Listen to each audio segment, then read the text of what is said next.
Hey guys, a little bit of a different setting today. I'm at a pastor's conference back at Caswell where we went to youth camp a couple of years ago, but still want to do the videos for you guys so that you can keep up with your daily devotions. So today we're going to be in Matthew chapter 9, verses 13 through 26.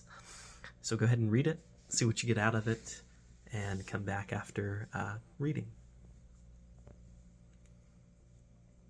And so this section that we're reading today recounts kind of another moment of tension between Jesus and some of the religious leaders of the day. And so they come to Jesus and basically say, hey, we are fasting several times a week in order to be religious or in order to meet what's expected of us as religious leaders. So why aren't your disciples doing the same if they're following you? And so Jesus, in his response, he kind of uses several different examples. In the first one, he compares himself with a groom who's surrounded by maybe his groomsmen or surrounded by his guest.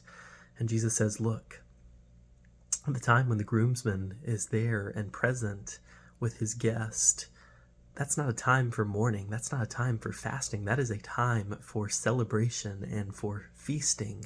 And then one day when the groomsman's gone, then his friends, then his guest can go back to their day-to-day routines.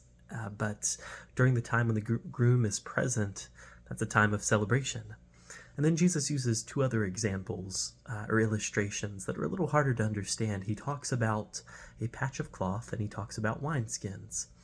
And with the first one, the patch of cloth, he says, no one sews an unshrunk piece of cloth onto an old garment.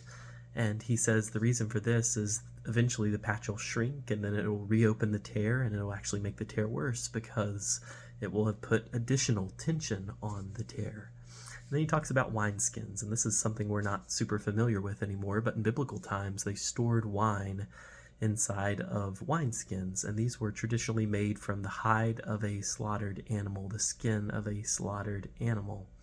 Kind of think about maybe leather would be the similar feel of a material today. And so when these wineskins were fresh and new, they would stretch. And the purpose of that stretch was when they were filled with new wine, it would continue to ferment. And this fermentation process would cause the wine to swell. And the new wineskins could swell with the wine. But as the wineskin aged, it would harden, it would become brittle, it wouldn't swell anymore. And so if you put new wine in an old wineskin, it would just burst, and the skin would be ruined, and the wine would be ruined, and it's no good to anyone. And so while those both seem a little confusing, basically what they're both pointing towards is Jesus is saying that his coming and that his bringing of the kingdom, it wouldn't fit in perfectly with what the religious leaders believed about Judaism. It wouldn't fit in with their legalized version of Judaism. Of course, Jesus isn't saying that he had come to abolish the law. Jesus, in fact, several times says that he came to fulfill what the Old Testament said, to fulfill the law. But if we remember in the first few chapters of Matthew, there is time and time again, Jesus has to interpret or get to the heart of the law because the religious leaders had so perverted it and restricted it with these additional rules that were not what God had in mind when he gave his people the law. And so after this section, he moves on and he's working even more miracles, and there's even a resurrection from the dead. And so one of them that's really interesting is the woman with the prolonged bleeding. In another gospel, we're told that this woman has exhausted all of her resources trying to fix this ailment, but she wasn't able to. And what's interesting is, like a lot of the people that Jesus heals, this lady's needs were both physical and they were spiritual. They were physical in the sense that she did have a very real physical ailment that was probably causing her pain, it was causing her despair. Loss of blood comes with a whole host of other issues, and she had used her physical resources to try to fix it, but she was unable to fix her ailment.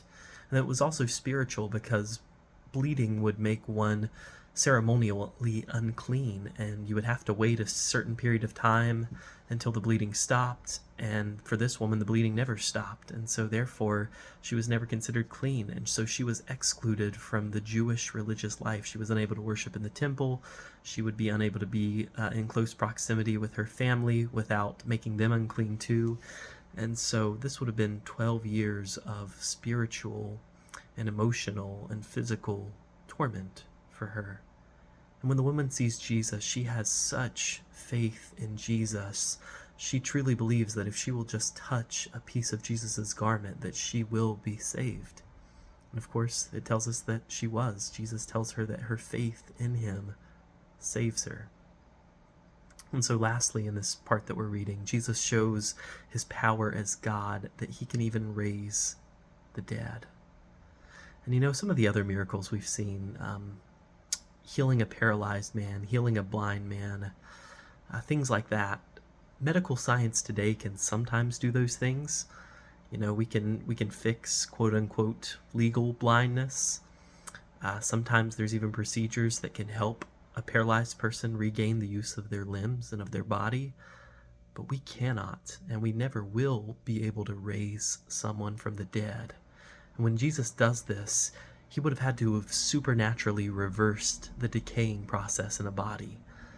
He would have had to supernaturally restart every organ in this person's body. He would have had to spoke life back into the 30 trillion, yes, that's trillion with a T, 30 plus trillion cells that are in the human body. This is something only God can do, and so Jesus is continually revealing this to those who are watching, that he is God. And so let's think of a few takeaways in this last minute. First, I think as we think about the first part of the passage, it would do us well to remember that God, that Jesus, is so much bigger than we could ever imagine, and that Jesus is not going to fit into the little bubbles that we make for him in our mind. When we come to Christ, he should be challenging everything about us. He should be challenging our beliefs. He should be challenging our worldview. He should be challenging our politics and our views on society. Because if Jesus just conveniently happens to be like everything that we believe about the world around us, that probably means that we are placing our beliefs on Jesus instead of letting him influence what we believe about the world.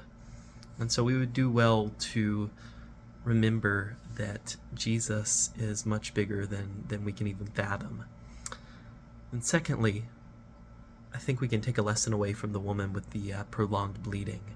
Just imagine if we had the faith that she had. A lot of times we want Jesus to show up in our lives and fix our issues in some massive, grandiose way. We want his full attention. We want him to fix our problem now, and we want him to do it in some marvelous way.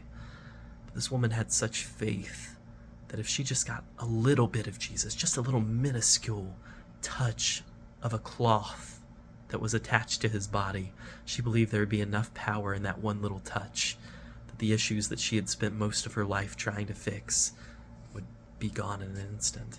So imagine how our faith life would improve if we believed that just even a little bit of God's work in our life could do such big things. Sometimes we believe that if God doesn't show up in a big way, he hasn't showed up at all, but oftentimes, just like he did for the prophet, he doesn't show up in a huge way. He shows up in the still small voice, and that still small voice can do much bigger things than any earthquake or fire or thunderous voice from heaven. And so just with any of these takeaways, there's a million different takeaways you can get from your time in the Word. The ones that I just happen to pick out are the ones that I happen to see that are speaking to me as I'm reading this and writing down some of my thoughts on it. That doesn't mean that they're the only ones there. So I hope you're taking time to really think about what you're reading. And as you come back to the Word in different seasons of life, you'll always learn something different. I've read through the Bible maybe 3 or 4 times now, and I always get something different. So I just want to encourage you guys not to assume that the few things that I take away and teach in these are the only takeaways. So if you found something different, if you saw an awesome way that God's word is speaking to you, I'd love to hear about it. So hope you guys have a great night.